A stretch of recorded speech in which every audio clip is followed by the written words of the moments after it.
Hey guys, this is Beebom from Beebom.com and this right here is the brand new OnePlus Watch. Now I know a lot of you guys are considering buying this, but trust me when I say that you should watch this video till the very end before you go ahead and purchase this, because I'll be telling you all the details you've been wanting to know, answer all the questions that you have, and also tell you whether you should buy the OnePlus Watch or the OPPO Watch or the Amazfit GTR 2. So let's get started.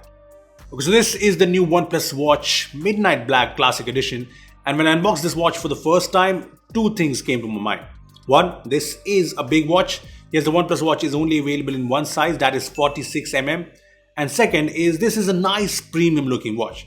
Yes, the circular watch case is on the bigger side, but with its stainless steel finish, I think it looks really good, even on my wrist, which is on the thinner side.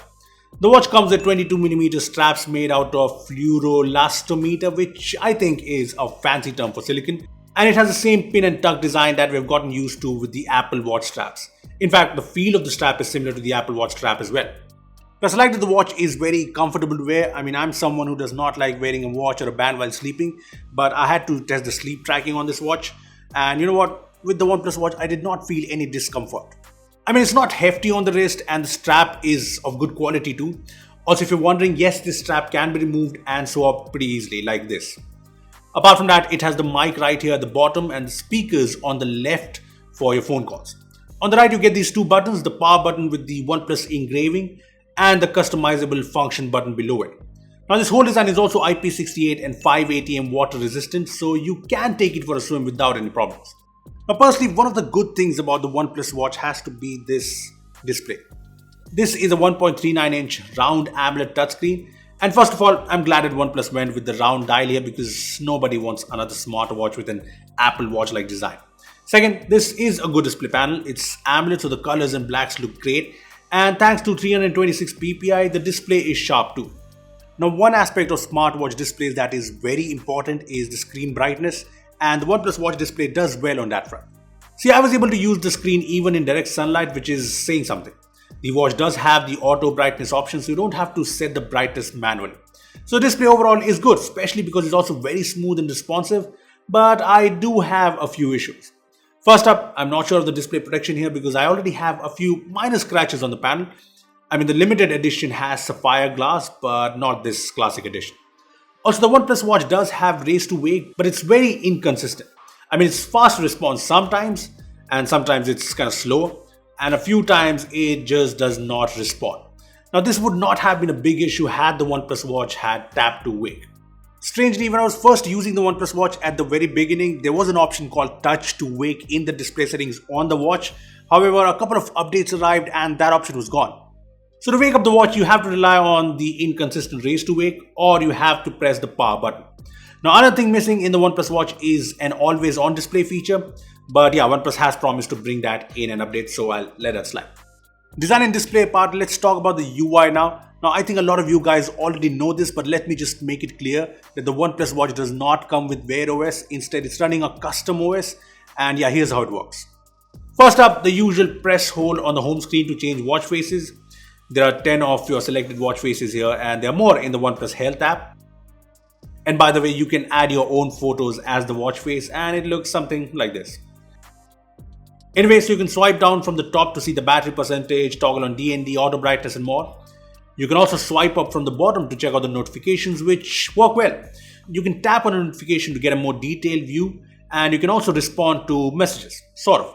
For example, this is a message from WhatsApp and there is this reply button, but I can only send one of these preset replies.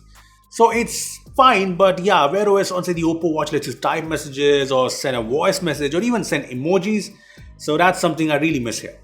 Now, coming back to the OnePlus Watch, you can swipe right for the different cards. There's music, heart rate data, sleep data, and weather. And you can also remove or add more cards here. Pressing the power button brings up all the apps. As you can see, there are a lot of apps here. There are different apps to check the different fitness details. And as you can see, there's also a phone app which lets you view your favorite contacts, check out recent calls, and there's also a dial pad so you can dial numbers from the watch. As for the call quality, I found it to be usable. I mean, the speaker here isn't obviously very loud, but it's fine for indoor usage. And in my testing, the mic quality has been good too because the other person has been able to hear me quite clearly. Let me just give you a demo. Hey Akshay, what's up? Nothing, man, just shooting reels. What you doing? What the fuck you calling me? So the reels are pretty cool. So yeah, you guys should check it out if you haven't done that already. And yeah, the mic quality is kind of decentish. It's usable. There's also an app for music which lets you control the music playing on your phone. And since the watch has 4 GB of storage, you can store some music right on the OnePlus Watch.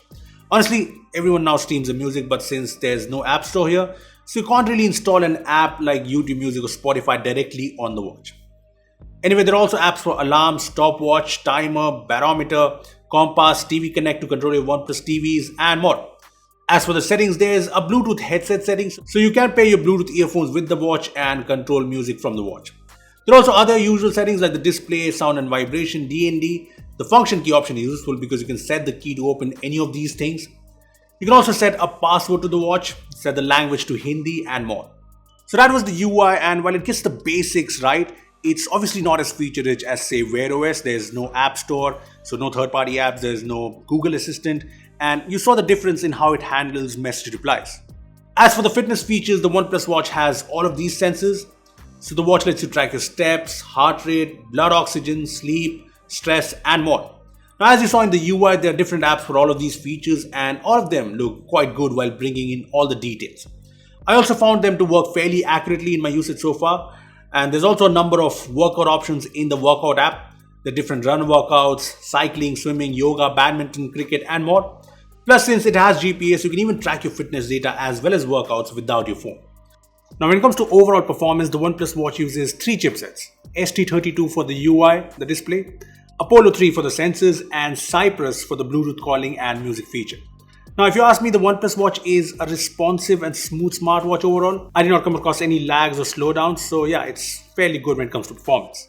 Now, lastly, the battery. So the OnePlus Watch has a 402 mAh battery, which is comparable to what you get in the OPPO Watch 46mm. Now, OnePlus has obviously opted for a custom OS instead of Wear OS to do one thing better, and that's battery life. And yes, the battery life here is fairly good. I mean, the OnePlus Watch is rated to last 14 days, but that's a long shot with a very specific sort of usage. Now, in my usage, with the heart rate tracking set to smart, high stress alert enabled, SpO2 tracking while sleeping enabled, workout detection on, sleep tracking, stress tracking all turned on, the OnePlus Watch lasted me for 5.5 days, which in my opinion is very good. So that's good, but it'll be interesting to see how the OnePlus Watch's battery performs when always on display feature arrives. So yeah, we'll have to wait and see. Anyway, there's also fast charging support. The OnePlus Watch comes with this magnetic pogo pin charger that fast charges the watch with even a 5-watt charger. I tried it with a 15-watt USB-A adapter, and the watch went from 0 to 60% in just 22 minutes and to 100% in a total of 40 minutes, which is, yeah, really fast. Okay, so time for the big question. Should you buy the OnePlus Watch at Rs 14,999? Is it worth the price? See, actually, the OnePlus Watch has some good things going for it. It has a nice premium design, the display is pretty good, and so is the battery. But there are a few things that make this a not so impressive smartwatch. There's no tap to wake, AOD is coming later on, the raise to wake is very inconsistent, and the custom OS OnePlus is using isn't very feature rich, especially when compared to Wear OS. Overall, I'd say the OnePlus Watch is a decent smartwatch, but it's nothing extraordinary, especially because there are a couple of good smartwatches you can consider. There's the OPPO Watch, which does not have the best battery performance, but it has Wear OS, which is way more feature-packed. There's also the Amazfit GTR 2, which has the same features, similar specs as the OnePlus Watch, and it even has AOD and Alexa support at 13K. Well, those are my thoughts on the new OnePlus Watch, but I'd love to know what you think of it. Comment down below. Also, give this video a like if you enjoyed it. Make sure to share it around for everyone who plans on buying the OnePlus Watch or OPPO Watch. So yeah, make sure to share it and subscribe to our channel for more amazing tech videos. Well, that's me signing off. Thanks for watching, and I will see you in the next one.